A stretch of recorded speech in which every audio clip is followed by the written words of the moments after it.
Seniors are some of the most vulnerable members of our population, and because of this, they are often targeted victims of abuse. While we're all too familiar with upsetting stories of physical abuse, financial abuse is another common form of elder abuse. Here to share 5 tips to recognize financial abuse is Taz Rajan, Community Engagement Partner at Bromwich+Smith, licensed insolvency agents trustee. Welcome, Taz. Good morning to you. Hot morning to you too, Chris. Oh, it is heating up. Let's get right to it. It's a very, I guess, serious topic and maybe one that's hard to talk about or maybe even recognize. What is your first tip for us to recognize financial elder abuse?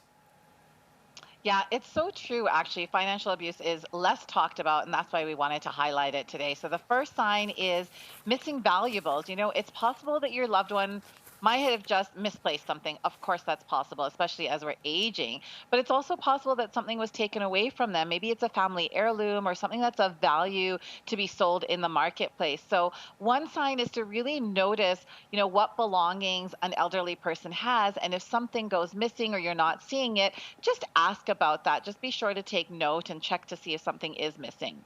So a small clue there. You say we should also watch out for a decline in their standard of living. Why is that? Yeah, absolutely, especially over this pandemic, right? It's been a little bit more difficult for us to check in on our loved ones. There's been different lockdowns, different restrictions. So one sign is when an elderly person is neglecting some self-care or having difficulty meeting their basic needs. This could be a sign of abuse. If they're declining those phone calls or Zoom calls or not wanting to come visit, that could be a sign that there is something going on, because there's a lot of shame that's attached to that as well. It's usually somebody close to you that's kind of causing that abuse. So there may be shame, and that's why they're sort of maybe pulling away from family. So if you notice this sort of pulling back, that could be a sign. And that is true. A lot of shame because they do depend on some of these people. And that's where also this next part comes in, is sometimes they do need help with technology, banking, paying bills. Can there be red flags with that? For sure. We all have our typical sort of banking patterns. And especially as we age, I think we get very much into sort of, our patterns and our structure the way that we like it. Now, an elderly loved one might end up having an unexplained withdrawal or some strange charges on their credit card or some third-party payment. Now, this can be harder to identify if you're not actually helping them with their day-to-day finances. So again, this might take a little bit of detective work and starting to have conversation with our elderly loved ones about their finances, about their banking. Even if you're not the one doing it every day, let's start opening up that conversation so that they can start looking for, something that's outside of the norm, and maybe you can help, trigger that for them. And from banking to maybe something a little bit bigger, wills. Sometimes there's changes to wills or even the power of attorney. That's right. So wills, power of attorney, property ownership, any big changes with that should be red flags, especially if a key family member has not been consulted before making these changes. Again, there could be a close family member or friend that's trying to take advantage of this senior. So really, again, important to just keep those lines of communication open and talk about these things.